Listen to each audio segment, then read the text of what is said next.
Buyrak qurishiga nima sabab bo'ladi? Buyrak qurishiga sabab shamollash, qattiq shamollatish buyrakni. Hop, keyingi sabablari himikat. Bu mani bilishimcha hozirgi paytda unaqa narsalar juda ko'payib ketgan. Hop, yana bitta sabablardan bittasi, bu asosan sabablardan bittasi men shunaqa deb bilaman. Bu haligi vес olaman degan paytda protein mana shunaqa narsalar bitta shu esimda bor, qolganlari uncha esimda yo'q. O'sha narsalar o'sha vес olishga taalluqli bo'lgan har xil nimalar. Asosan mana shular ham katta sabab bildirar ekan pochkani ishdan chiqishiga. Chunki odam organizmi har xil bo'lar ekan. Bu narsa meni o'zimda bo'lgan. 2019-yil vес olaman deb mana shu narsa bilan men zalga chiqib harakat qilganman, mana shunaqa narsalar bilan vес olaman deb, lekin shu pochkani ishdan chiqishini ham sababi mana shulardan bittasi shu bo'lgan.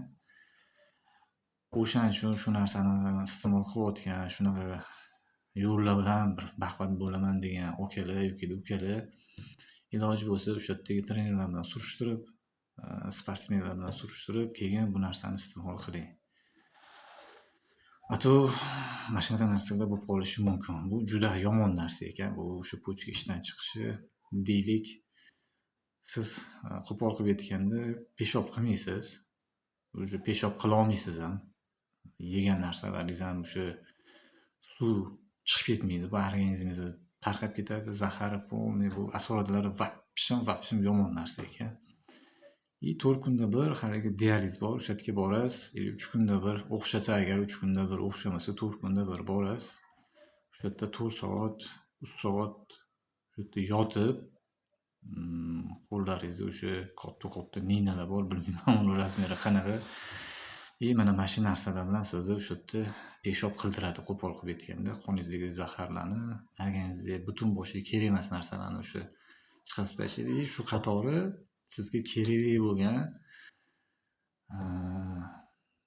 bo'lgan o'sha moddalar deydimi, bilmayman, men meditsinada uncha tushunmayman. O'sha narsalar ham chiqib ketar ekan shu qatori. Bu yerda keyin sizda juda katta o'zgarish bo'ladi. O'zgarish qanaqa? Yuzingizda o'zgarish bo'ladi, badaningizda o'sha qorayishni boshlaysiz, rangingiz o'zgarib ketadi, suslashib ketasiz, keyin o'sha yurolmaydigan har xil kasalliklarga duchor bo'lasiz. Mana shu sabablar mana shu. Maslahatim, o'zinglarni ehtiyot qilinglar.